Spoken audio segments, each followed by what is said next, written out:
So when it comes to questions about finding or selling your home today, we rely on real estate expert T.J. Larsen. That's right. Every week he joins us with information to help us navigate the ups and downs. 2010 was a tough year for sellers, no doubt. Will this year be any better? We need to know, T.J., and we sure hope that it will be. I do too. Yeah, I'm sure you do. It's great to see you today. Happy Good to see you. In past weeks, you've taken us on sort of a history lesson as we take tours around different neighborhoods around town.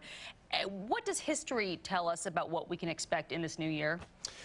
It shows us that we've got boom and bust cycles, something that obviously we already know. But if you look at Case-Shiller going all the way back to 1890, you'll see that you had a huge bust with the Great Depression. You'll see that you had some boom times in 70s and 80s. You'll see that we had obviously a huge boom, 1997 to 2006. And obviously we've had a huge bust. So what it teaches me is real estate's a long-term investment. You've got to be able to hold on to it. If you're looking to buy property just to flip it, you better get your timing right. Mm-hmm. You know, when it comes to real estate, all we hear is location, location, location. So what areas have the best potential here? Well, first of all, location is more important now, I think, than it ever was. You know, what used to be sexy was what I call fringe locations. Let's sort of get just on the outskirts of a good neighborhood into an area that we hope is improving. And I don't think that that is as sexy anymore. I think people want to buy with confidence. They want to buy in areas that are already established. You know, what locations will work well in the future, in the years to come. I'm still a big believer in your inner ring neighborhoods, your Myers Park, your Dilworth, your South Park areas, something that has a destination that's close. You got South Park on one end, you've got Uptown on the other.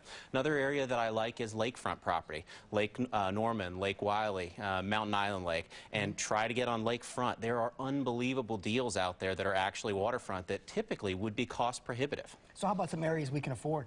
I don't know anything about this. Okay.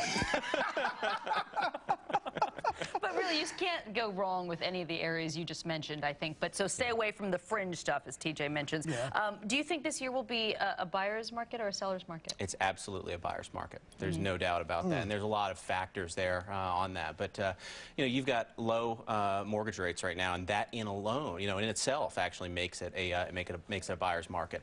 If you're a buyer, I suggest get out there, try to get a jump on the market. Let's start to work in January and February before we hit the height of the spring season, where we see a lot more competition. If you're a seller, maybe hold on to that property. If you don't have to sell it, hold on to it.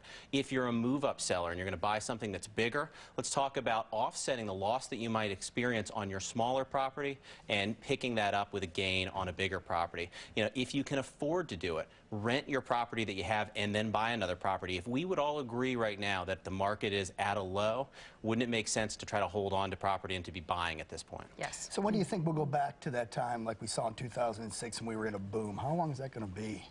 Well, I don't think we're going to experience that steep curve, that double in real estate prices. I think they went up about 83% nationally from 1997 to 2006. I don't think you're going to see that anytime soon.